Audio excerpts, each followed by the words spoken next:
Okay, some additional information about the voltaic galvanic cells that we looked at yesterday. Again, remember that the electrons flow not through the water but through the wire from the anode where they're losing electrons. Remember, that's where oxidation occurs, through that wire, through the external circuit to the cathode, which remember that's where reduction occurs. One of the ways that you can remember it, an ox or red cat, I like to use the vowel. And that oxidation and anode both start with vowels, reduction and cathode both start with consonants. That's an easier way to remember it, but sometimes you'll hear about red cat and an ox as anode oxidation, reduction, cathode. Okay, so let's look at an example of what we saw in most of our video yesterday. So we've got an oxidation reduction reaction. It is spontaneous. Again, they tend to use that term thermodynamically favorable. Now we know that it's a voltaic cell. So the chemical equation above occurs in a voltaic cell and generates an electric current. Write each complete and balanced half reaction. So again, I'm going to start with, again, it's not going to involve hydrogen. It's not going to involve water. Okay, so I can see, chromium and iodine and iodine. So those are going to be my two half reactions. So Cr2O7, 2 minus, becoming Cr3 plus. And remember, they've already balanced it, so don't worry about that 2 yet. We're going to get there. And then the I minus is going to become I2. Okay, and so if we're doing half reactions here, just like how we've always done in the past, we're going to put 2 here. We're going to put a 2 here. We need 7 waters on this side. We don't need any waters on the bottom one. We need 14 H pluses over here. And then we're going to need electrons. We've got a positive 12 on the left and a positive 6. So we need 6 electrons on this side. And then we've got a minus 2 on the 2I minuses. So we need 2 electrons on the right-hand side. And then to make those the same, we do have to triple everything on the bottom. So that's a 6.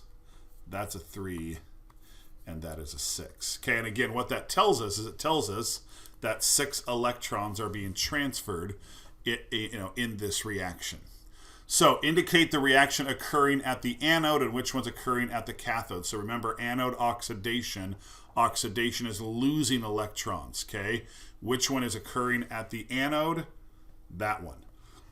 Okay, and how do I know that? Because right there, the electrons are on the product side. When electrons are on the product side, they've lost those electrons, so that is an oxidation process. So therefore, the cathode is where reduction occurs, and again, that has to be the reaction that's happening, because again, it's gaining electrons, and that's what reduction is. Show the direction of electron flow in the cell. Again, we haven't drawn it, but we know that the electrons flow from the anode to the cathode. Okay, and if they drew one for you, just right on the wire, just like how they did here, you would just draw it here or here. It doesn't matter. You could, obviously draw it here, just showing in one spot which way the electrons are flowing from the anode to the cathode. Okay, in which directions do ions flow in the salt bridge? So the negative ions, so the anions flow to the anode, and the cations, so the negatively charged ions, and the positively charged ions flow to the cathode. Okay? So those are some of the things that you should be able to do up until this point. Okay, which way the electrons are flowing, which way the ions are flowing in the salt bridge, which one's occurring at the anode, which one's occurring at the cathode, which way the electrons are flowing. I already said that. So now let's say we have a solution of copper nitrate. So we've got a solution here that is copper nitrate. So copper nitrate, again, is going to be soluble because it's got a nitrate. So you got a bunch of CO2 pluses and a bunch of NO3 minuses. I'm just going to draw one CuNO3 Okay, and then you take a piece of metal. So again, like we've already done, place a piece of metal of zinc and put that in there. Okay, during that reaction, what's going to happen is just like what happened in our in our voltaic cell from yesterday is that zinc is going to be oxidized. So the zinc, so this metal is going to start coming off of here. So the pieces of zinc, let's move the liquid up a little bit higher there. Okay, that zinc is going to start coming off of there. Okay, and of course what's going to happen is the copper ions are going to turn into copper solids. So on some spots, you're just like in our other one, you're going to start growing copper over the zinc. And then the zinc is going to start turning into Zn2+. Okay, so on the atomic level, a copper ion comes into contact with a zinc atom on the surface of the metal. So the copper ion, so let's take a look at this. Here's the copper ions in the solution, okay? Those blue looking ones there. Okay, and they come into contact with a zinc atom on the surface of the metal. And then what happens is, again, zinc loses those electrons. So the 2 electrons are directly transferred from zinc to the Cu2+. So the zinc, when it loses the 2 electrons, becomes zinc 2+, and the copper ions become pure copper. Okay, so you can see that happening here, that here's the copper ion, it hits the zinc metal, the 2 electrons here are transferred to the copper, and notice that now you have a copper atom that's now a solid. These ones here, these are dissolved in the solution. You don't see those, but now you see that the copper is basically going to start to, looks like it's going to start to grow on that piece of zinc. And really, it's not growing. The term is called plating. It's going to start plating onto that piece of zinc. And that zinc metal that was here is now a zinc ion that is dissolved in the solution.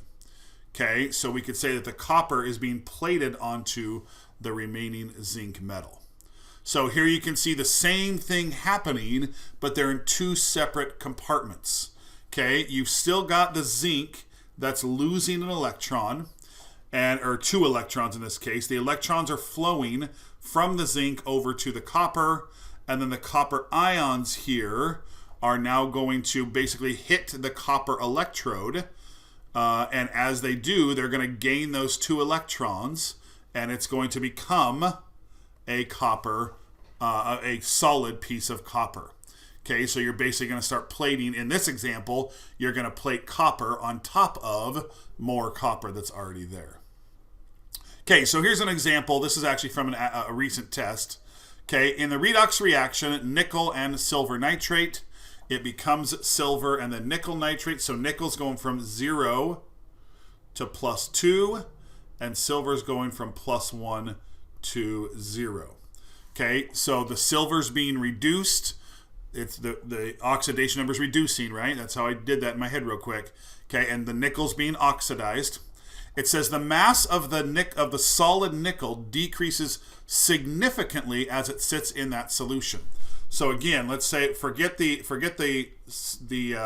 voltaic cell. Again, you've got Ag plus and you've got NO3 minus, and then you put that piece of nickel in there. And it's saying that the mass of this solid nickel decreases significantly as it sits in that solution, which is correct. It does, because the nickel that's here is going to slowly turn into Ni2+. Okay? Now, notice it doesn't say the mass overall, because remember, the silver is going to start plating onto here. But the mass of the the nickel decreases significantly. Okay, a student claims that the mass decreases because the atoms in nickel lose electrons as the experiment progresses, which is correct.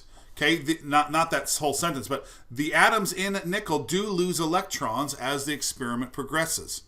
But now they say give 2 reasons why the student is incorrect.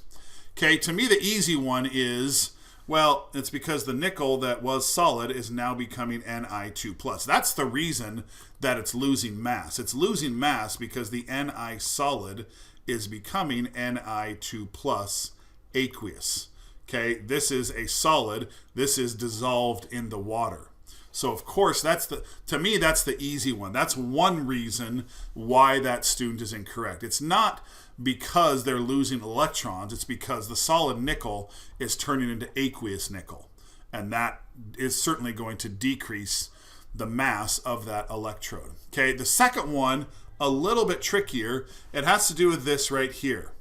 Okay, and it goes back to your real long time ago understanding of electrons, that the mass of the atom, remember that the mass of the atom, like the atomic number on the periodic table, is based on the number of protons and the number of neutrons. That changing the number of electrons does not affect the mass of the atom. Okay, so your second reason is because adding or removing electrons does not change the mass of the atom or ion in any appreciable way. Okay, so losing electrons doesn't change the mass, again, hardly at all. Okay, I think I put, down here I did put. So number one, the mass of the electrons, here's the fancy way of saying it. The mass of the electrons is insignificant compared to the mass of the atom. So the loss of electrons doesn't cause a noticeable change in the mass.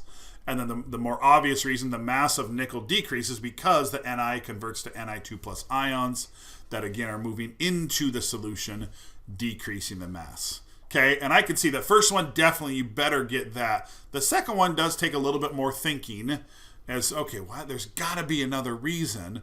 And certainly once you see it, you're like, oh, okay, that makes sense. The mass of the electrons doesn't change the mass of the atom.